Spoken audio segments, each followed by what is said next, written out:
Welcome to Pages and Partners, a Muncie Public Library podcast. Discover the library through our history, buildings, staff, programs, and partnerships. Join us as we explore what makes Muncie Public Library an important part of our community.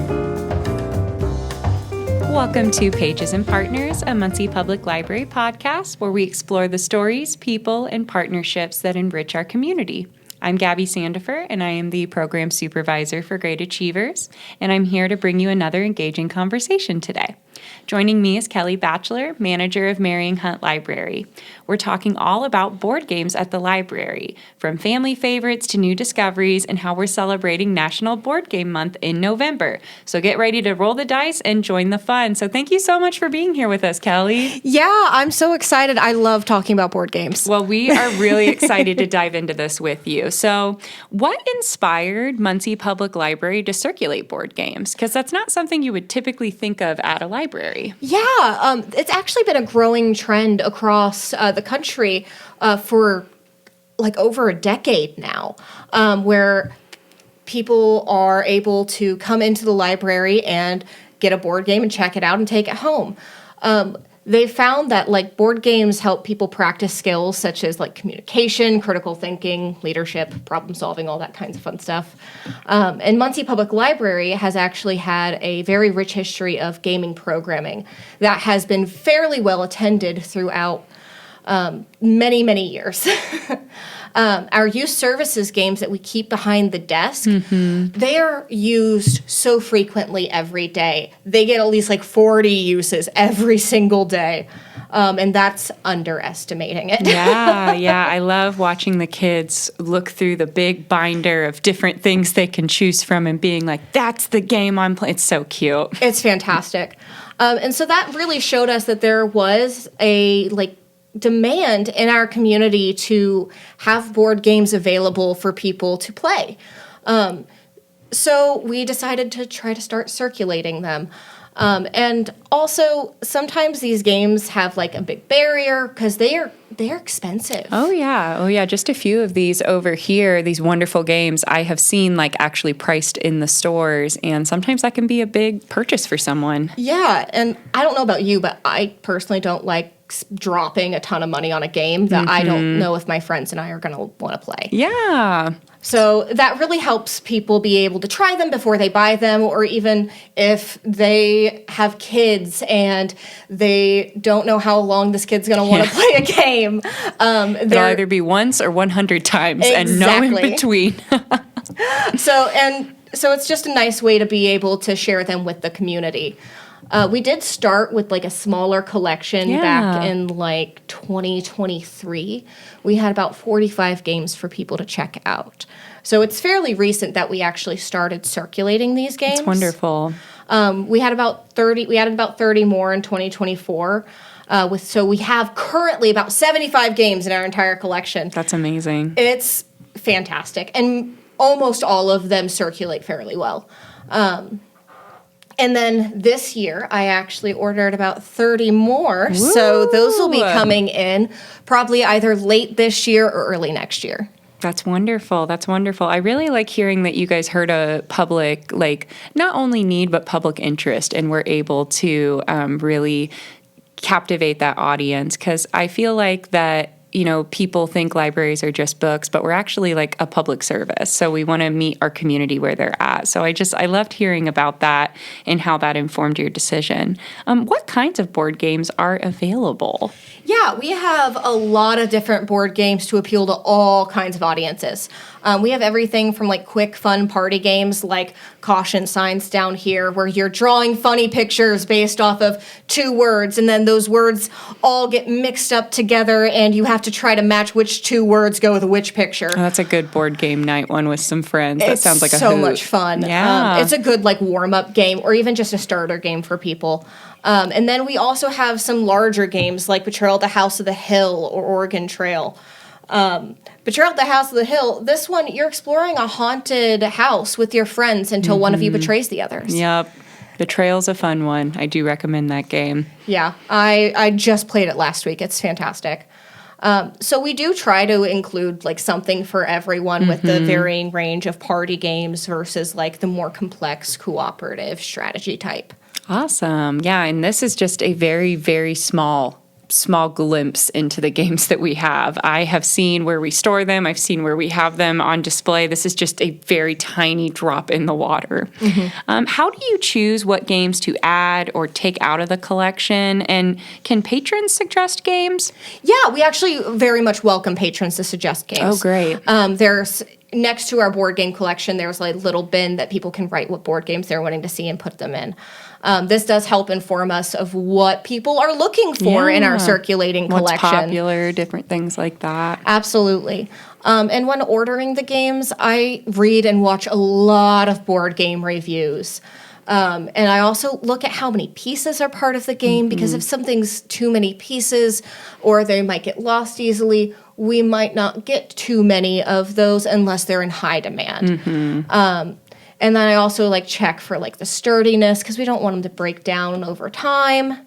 And if the game is replayable, because some games actually you destroy pieces of the game as you play it. So we're not able to get those, but we do look at like what themes and mechanics and play times and age ranges circulate well, and that helps inform us as we That's wonderful. order some more.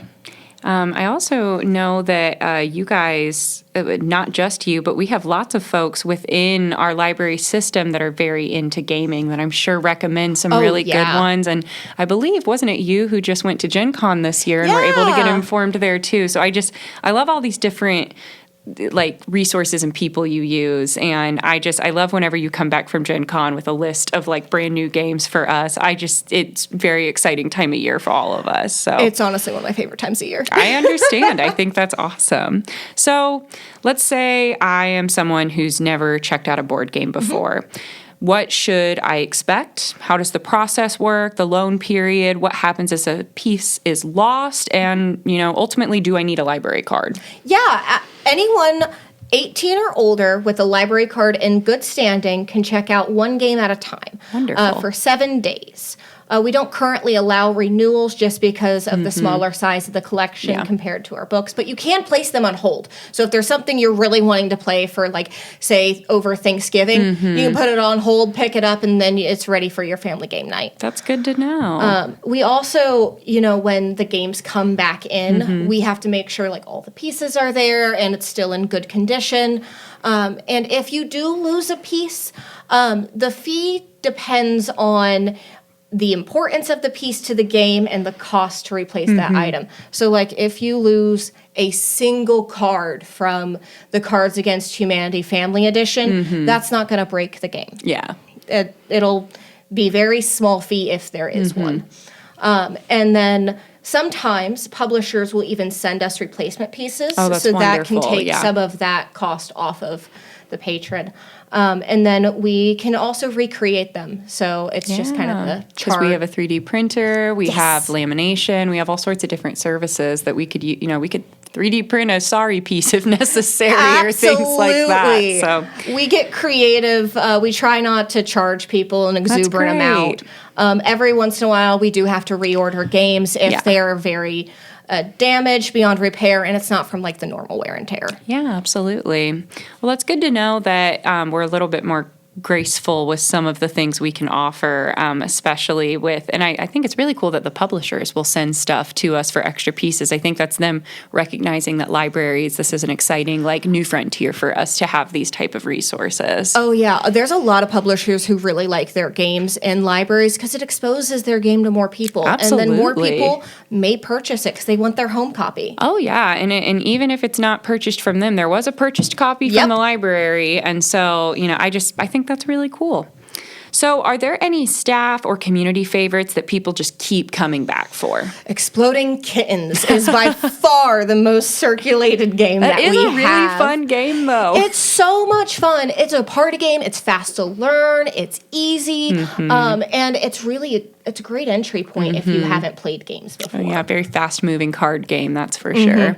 And then also Boss Monster, the dungeon building card game, which is down there, is kind of like a dungeon crawler in the form of a card game. Oh, fine. I noticed that circulates more with our like tabletop roleplay gamers. They absolutely love it. We have quite the RPG crowd at We the do. library, both role-playing and tabletop. We have a whole lot of them, so I'm glad that they're able to find some board games that itch that, RPG tabletop gaming vibes. Yeah.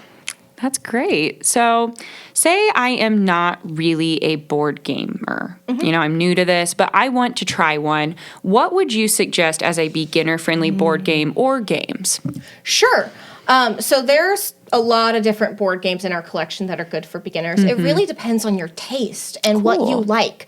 They're kind of like books. Yeah. So your interests really play a huge role in what you're going to enjoy and what you want to get out of the game. And our staff can help you find the right game for you.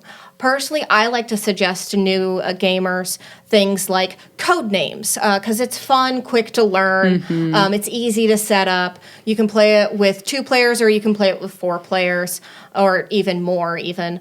And you're just trying to communicate who your secret agents are with, and they all have different code names. And you can say one word and one number, and you have to try to figure out what your teammate meant by that.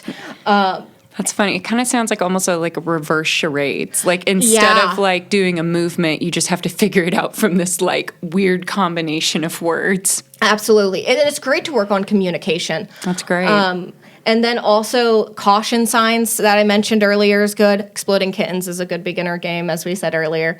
So it really does just depend on your interest, and staff can help you find them. So I would go up to the info desk and just explain, I'm new to gaming and I want to check out a board game, but I don't know where to start in your collection, and someone from the info desk could help me? Yeah, absolutely. Wonderful. That's wonderful to hear. And I will say our information services librarians love to help people with references and just figuring out exactly what you need. So please come talk to them. They love that. It's actually their favorite part of their day, I think. Oh, yeah.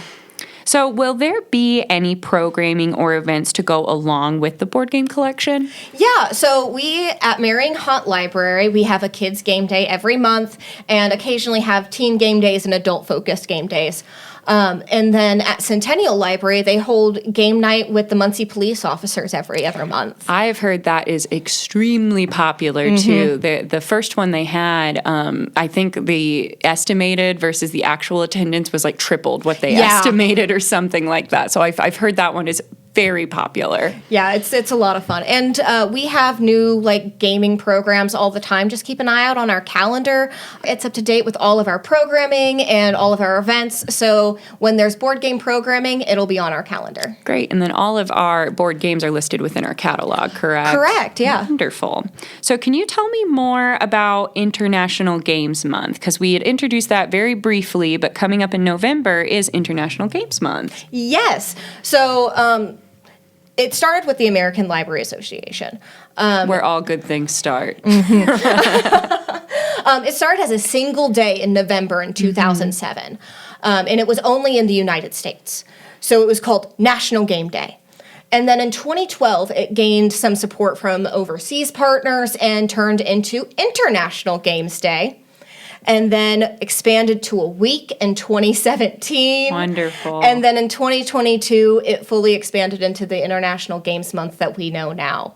It's really just an opportunity to celebrate gaming in libraries, in our communities, and all across the world. I've seen people celebrate it with video games, board games, card games, immersive role-play experiences. It can really be any type of game. The point is to celebrate how our communities engage in play.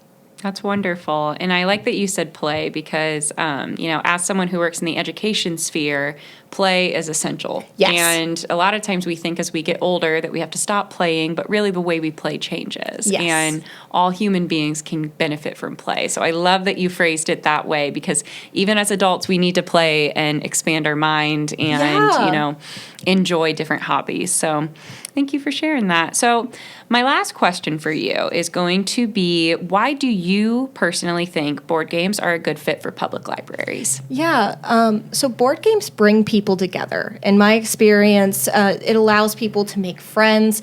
It allows people to connect with others. They allows you to unplug from kind of the digital world for a minute and compete or cooperate towards a shared goal or just have fun together.